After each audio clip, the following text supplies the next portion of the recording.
Hello, class. This is a lecture on Norton's Theorem, and we're going to finish up Thevenin's theorem. Really, we've already seen Norton's theorem. When I did source conversions, that's really Norton's theorem. What am I writing here? Theorem. But what I wanted to do is finish up the example that I was doing in the last class. This is 8-volt supply here. We're coming up with Thevenin's equivalent circuit for this, although it was running a little bit long, so I wanted to finish it up in this class. I'm going to refer you back to the last lecture to see how we got Thevenin's equivalent resistance for this circuit, which is 2.4 ohms. And what I want to do is finish up the rest of the thing and actually, just show you what we're going to do.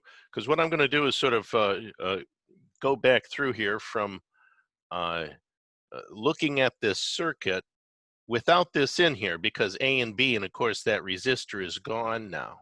So what we really have, and I'm going to put the 8-volt supply back in, and of course that's the plus, that's minus, and this is 0 volts down here, right? So if I had to know what the voltage is right up here, it would be minus 8 volts, wouldn't it? Does everybody see that? Okay. So I want to look at that without this in place and with this in place.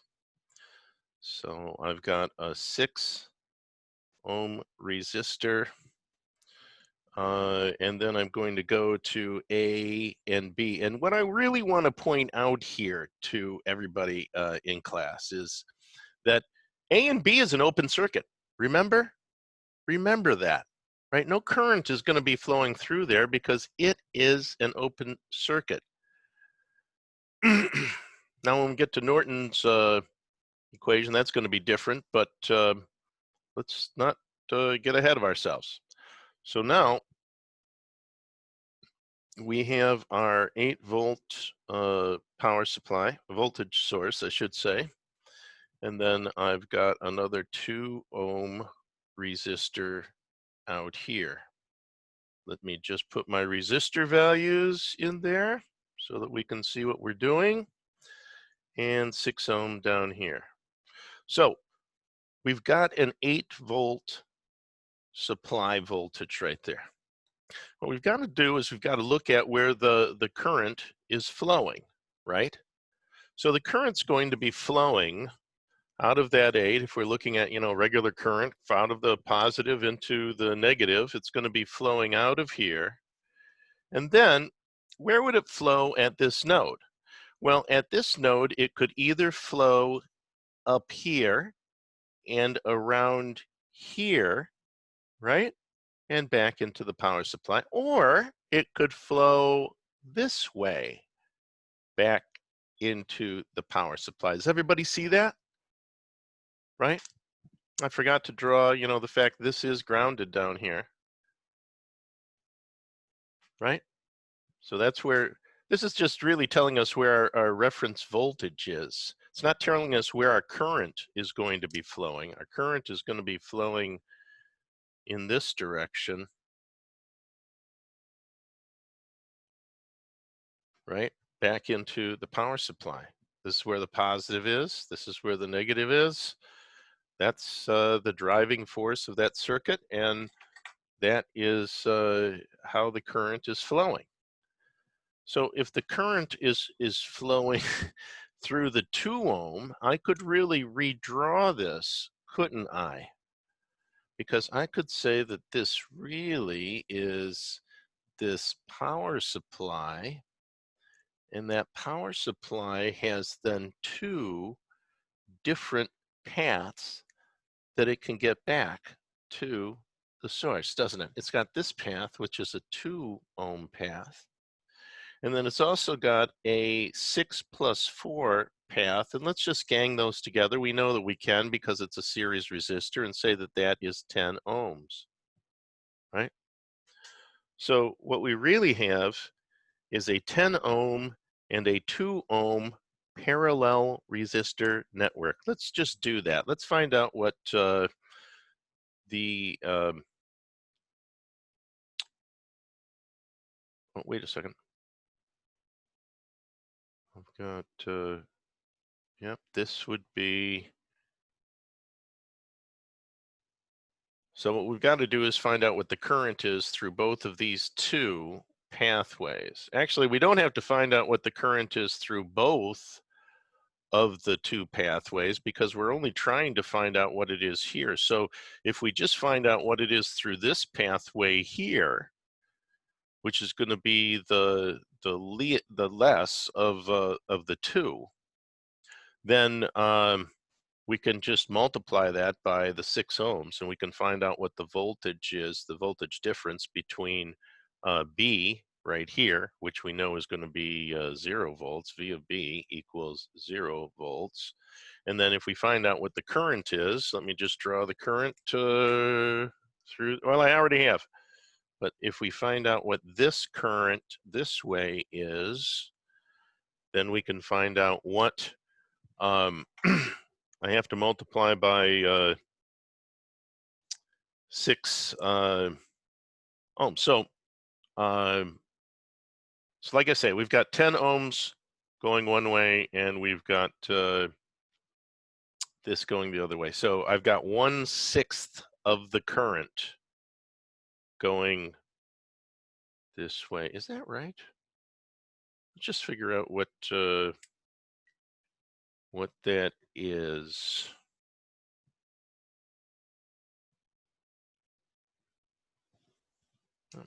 You know, I've got it right here, but I did it all in one step. I want to do it in 2 steps. Just a second. I'm back. I just wanted to, I mean, you know, I think everybody can see sort of what you could do as far as the voltage differential and stuff goes. But what I wanted to do was to actually figure out what the currents were here, which I hadn't done. That was sort of an intermediate step because all I did was I basically said, okay, well, this is 0 volts and this is 8 volts. So let's see, that's 8 volts times 6 ohms divided by the total 10 ohms, right? And so what is that, the 4.8 volts, right? And of course that equals my Thevenin's. But what I wanted to do is I wanted to do it this way too. I wanted to show you that if I've got 8 volts here and 0 volts, well, actually it's 0, you know what I mean. This would be 0, this would be -8, but there's still got an 8 volt differential. So if I've got an 8 volt differential, Ohm's law, let's never forget Ohm's law. Ohm's law tells us that the current is just going to be the voltage. So I've got 8 volts divided by 10 ohms, which is, so that's 0.8 amps.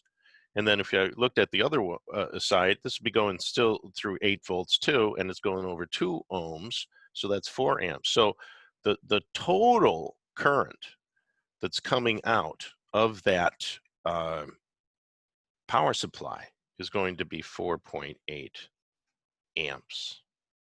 And then if we wanted to, but of course, you know, that's not really, we don't care about that right now, because what we want to do is we want to redraw the circuit, right? Because that's our load circuit. And so now we know our Thevenin's equivalent resistance. We know our Thevenin's equivalent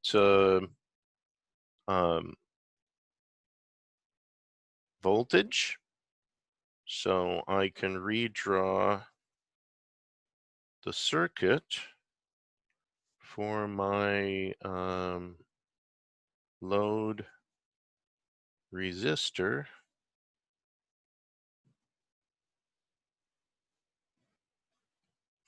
And I've got a 2.4 ohm resistor with a 4.8 volt power supply. Now I just want to check and see if, yep, that's, yep, that would be 8. If that's 0, then that has got to be 4. Wouldn't that be minus 4 point, wait, if I got that backwards, that's 8 and that's 0, so that's minus 8. Wouldn't that be minus 4.8 on the way to 8? I think that's going to be a minus, right? Wait a second. Differential above ground. So that's ground. It's minus. I think so. I think that's a minus. You know, leave notes in the comments if that's not a minus, but I think that it's supposed to. I mean, we have an 8-volt differential here, but this is grounded, so that's got to be my 0 reference, and that's got to be minus 8 up there because this is, you know, the positive is down here. So this up here, right at that point, would be 6/10 of 8, which is 4.8. So that's minus 4.8 because we're dropping from 0. Yeah, I believe that's true. So that would be minus. I've probably drawn it upside down. But anyway, I put a minus there. I should have drawn it the other way, I believe. In fact, why don't I just do that right now so that nobody has any confusion? I think that it would be more like this. We can put that anywhere. And that would be A, and this would be B, and here would be my load resistor. All right. And this would be my 2.4 ohm resistor, and this would be now a 4.8 volt, with this being a positive, that being the negative. All right, and I'll put a giant red circle around our latest creation. There. Now what I want to do is I want to look more at Norton's theorem and look at a circuit that we just did in the last lecture, and that's circuit 2, right? And circuit 2, when I did in the last lecture, and this is so to introduce Norton's theorem and how and the procedure for what I would do in Norton's theorem. Now, Norton's number 1, Norton's resistance equals Thevenin's resistance. You do the exact same thing that you do. You put a short at every voltage supply, you put an open at every current supply, and you figure out what the resistance is, the net equivalent resistance is from point A to point B, right? Everybody got that?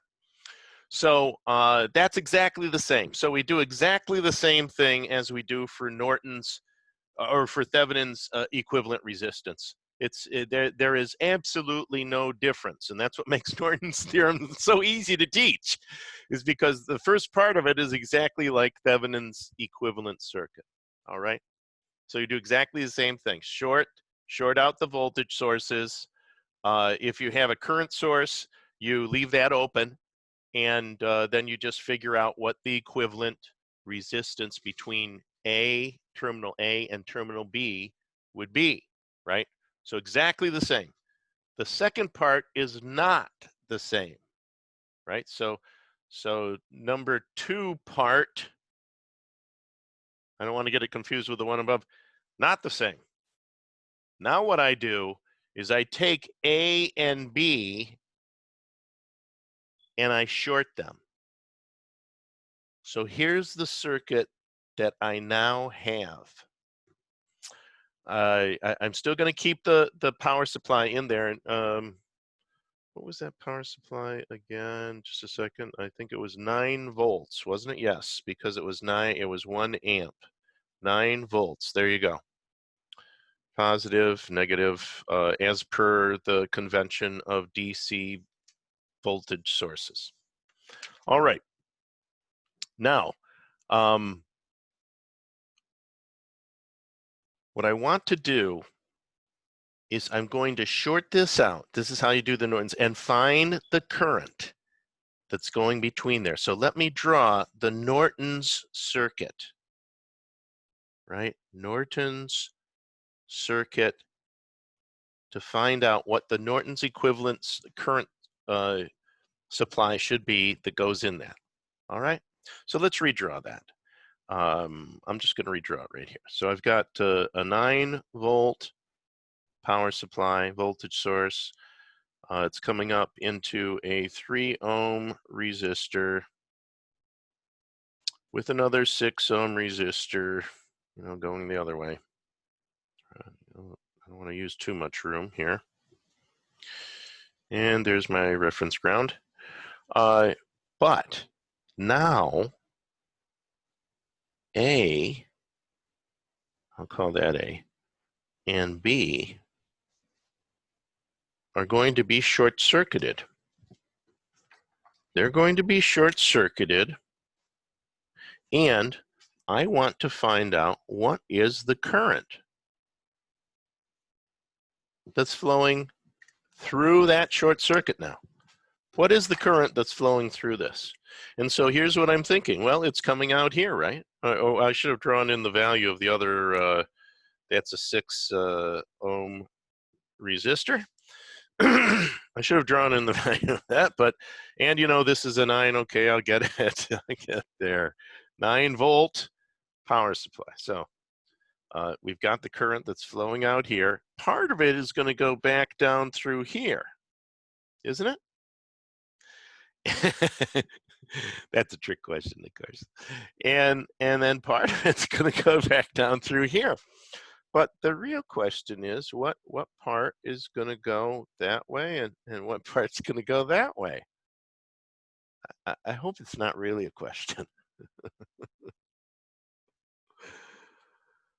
Right? So I've shorted that out. That's what I want to know. I sub n. What does I sub n equal? I think that everybody can see that, what color? I'll use blue. That this is a short circuit, right? That's a short circuit. So all of the current, there's no current flowing through the 6-ohm resistor at all. It's all flowing through here. Let's do the equivalent resistance there. So equivalent resistance would be 0 times 6 ohms divided by 0 plus 6 ohms, right? So I'll do that one, 0. So the equivalent is 0, and it's all flowing through this side right here, the short circuit, of course. And all of the current then that's coming out of here, this is a 9-volt power supply. So what is the current that's flowing through there? Well, I'll tell you what it is. I've got a 9-volt power supply, and I only have a 3-ohm resistor in series with it. So that's 3 amps. So I sub n equals 3 amps. So how would I draw this circuit then? Right? How would I draw that circuit if I was going to draw it? I've got 3 amps, and I've already known from before that, if I take this and I short this out, I've got 3 and I've got 6, and that's 3 times 6, which is 18, divided by 3 plus 6, which is 9, so it's 2 ohms. So I already know for this part that this equaled 2 ohms, right? I'm going to put a big arrow, that this part here, this second part that we're doing, goes to, I have been using more color, but mainly red. Goes to that one. And then, of course, up here, all of this goes to this one. And so, if we get back to drawing this, I had the 2 ohm. So we know that R sub H for this is 2 ohms, and that's also R sub n. And we know what I sub n is now. That's 3 amps. So I can draw my Norton's equivalent circuit. Which way is that? Oh, yeah. Yeah. There's my current. Oh boy, I didn't leave myself much room, did I? And then, but that's okay because it's in parallel.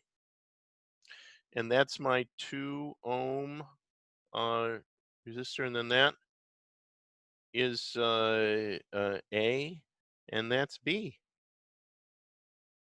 Right, so that's my circuit. That the Norton's equivalent circuit. Oh, I forgot to put the 3 amps in there. Right, that I've got. Now, if we were to transform Norton's equivalent circuit, what would it look like? Wouldn't it be a voltage source in series with a resistor? Let's see, that voltage source. We know that this is going to be 2 ohms because we know that we figure out for Norton's theorem the exact same way as we do for Thevenin's theorem what the equivalent resistance is going to be, right? So the only difference is the voltage source in this. And so now I've got the 2 ohm, and you see how Norton's theorem is the equivalent of these two things. Now I've got 3 amps and 2 ohms. That gives me 6 volts, doesn't it? Ha ha. Where have we seen that before? That's right. We saw it right in the last lecture, right?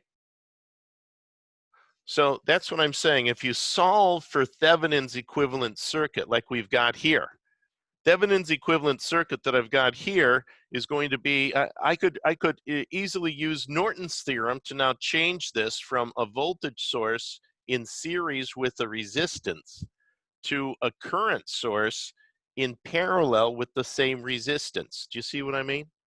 Okay, well, I just wanted to make sure that everybody did. That's why I ask. I have another, I just want to see how much time I've got left. Oh, yeah, I've got some time. I've got one more example that I want to do. It's a little more difficult example, but let me look. Yeah, I think I've got enough time to do that. Here's the circuit. I never leave myself enough room at the top, do I? So I probably shouldn't do it there, right there then, but I'll do it down here. There's a 4 ohm resistor, and then that is going to go up into 2 different pathways. I've got a parallel pathway here. One's a resistance, and one is a current source. Okay? And then those are going to come down to my load resistance, but I'm going to actually tell you what my load resistance is now. My load resistance is a 9 ohm resistor. You're wondering probably, why did he tell us what his load resistor was? Ha! There's a point to it, and you're not going to find out until the end of the lecture. So that's A, and that's B. So that's 9 ohms. I have to give you the other resistances. That would be 5 ohms, and this would be 10 amps. So a rather large current source that we've got. 10 amp current source, 4 ohm resistor, 9 ohm load resistor. But like I said, don't even worry about this when we're calculating, because this is just the load resistor, right? That's just the load resistor, so don't worry about it. Worry about the 5 ohm resistor in parallel with the 10 amp source is what you want to do. And here's what we want to do. We want to find out what the equivalent circuit is, right? We've got this huge circuit here, and we want to find out what it is, what the equivalent Norton circuit is first, and then use that to switch over into the Thevenin's equivalent circuit. So look at where we're cutting this circuit out, right at that 9 ohm load resistor.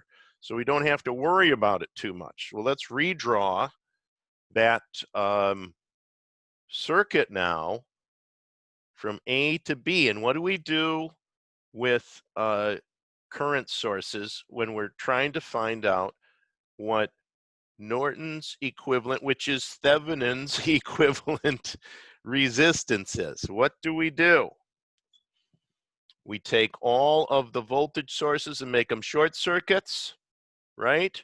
And we take all of the current sources and we make them open circuits. Okay, so I'm going to redraw that from A to B. Now, I'll draw it from A over here. Okay, so that's A. What's A going to go through now? Well, A is going to go back, and it's going to go up here, and it's going to go through this resistor, right? How about on the other side of A? Right, and then we'll keep on going. The other side of A is going to be an open circuit, isn't it? Isn't that what I replaced the current source with? I replaced it with a wide open circuit. So I've still got my 5 ohm resistor, right? How about my 4 ohm resistor going all the way down to B? Yep, I do. So here's my circuit right now. My 4 ohm resistor. Boy, I shouldn't have gone that far. I should just shot across probably. But anyway, and then over to B. There you go. So yeah, boy, that was a waste of paper, wasn't it? But what we can clearly see is where the current is going to flow. It's not going to flow through that open circuit, is it? No, the current's going to flow that way. So the equivalent resistance that it's going to see is 9 ohms. So R sub n equals 9 ohms equals R sub Thevenin's. Everybody see that? All right, so we've got that out of the way. I should use red, but I'm just going to use black. I think everybody can see that. All right, now the next thing we've got to do is put that current source back in the circuit and then short out A and B. So that's what I want to do next. I want to redraw this circuit, but I want to short out A and B. So let's do that. Here's my current source. Here's my 5 ohm resistor. I'm not even going to label it because everybody knows it's a 5 ohm resistor. And then we've got a 4 ohm resistor. And we come back to a short circuit. So there's my 4 ohm resistor, right? And over here is my 5 ohm resistor. And this is a 10 amp source. So we're going to be splitting these up, aren't we? We're going to split the current up into these 2 different things. And so everybody can see that 5/9 of the current is going to go this way. Let me just get the green pen. So we've got 10 amps of current coming out. Part of it is going to go this way, and part of it is going to go this way. And obviously, if it was 5 ohms and 5 ohms, it'd be 50-50, wouldn't it? But it's not, because this is 4 ohms and this is 5 ohms. So 4 and 5 make 9. So 5/9 of the current's flowing through here. So 5/9 of 10 amps is flowing through here. And over here in the 5 ohm, 4/9 of 10 amps is flowing through there. Does everyone see that? I hope everybody sees that. Okay,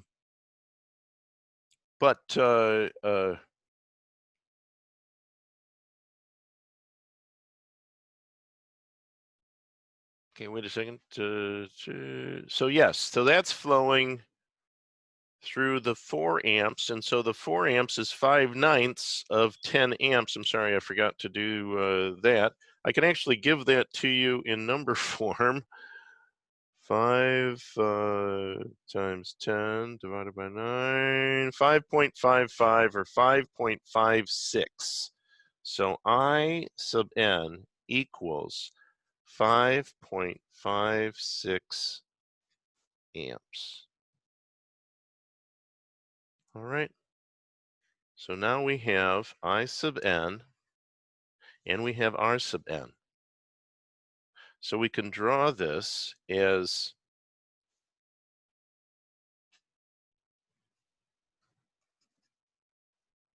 we can draw it two ways. Where can I put it? 5.56 amps and 6 ohms. Yep.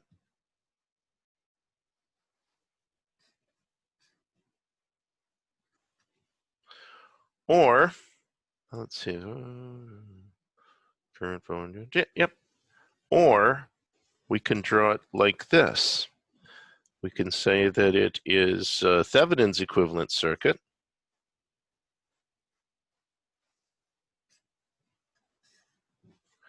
Again, we've got 6 ohms, but what is our thing going to be? That will be 33.33. So 33.33, there's a point, volts. All right. So either one of those two, they're equivalent. Norton's theorem, Thevenin's theorem, right? This equals Thevenin's.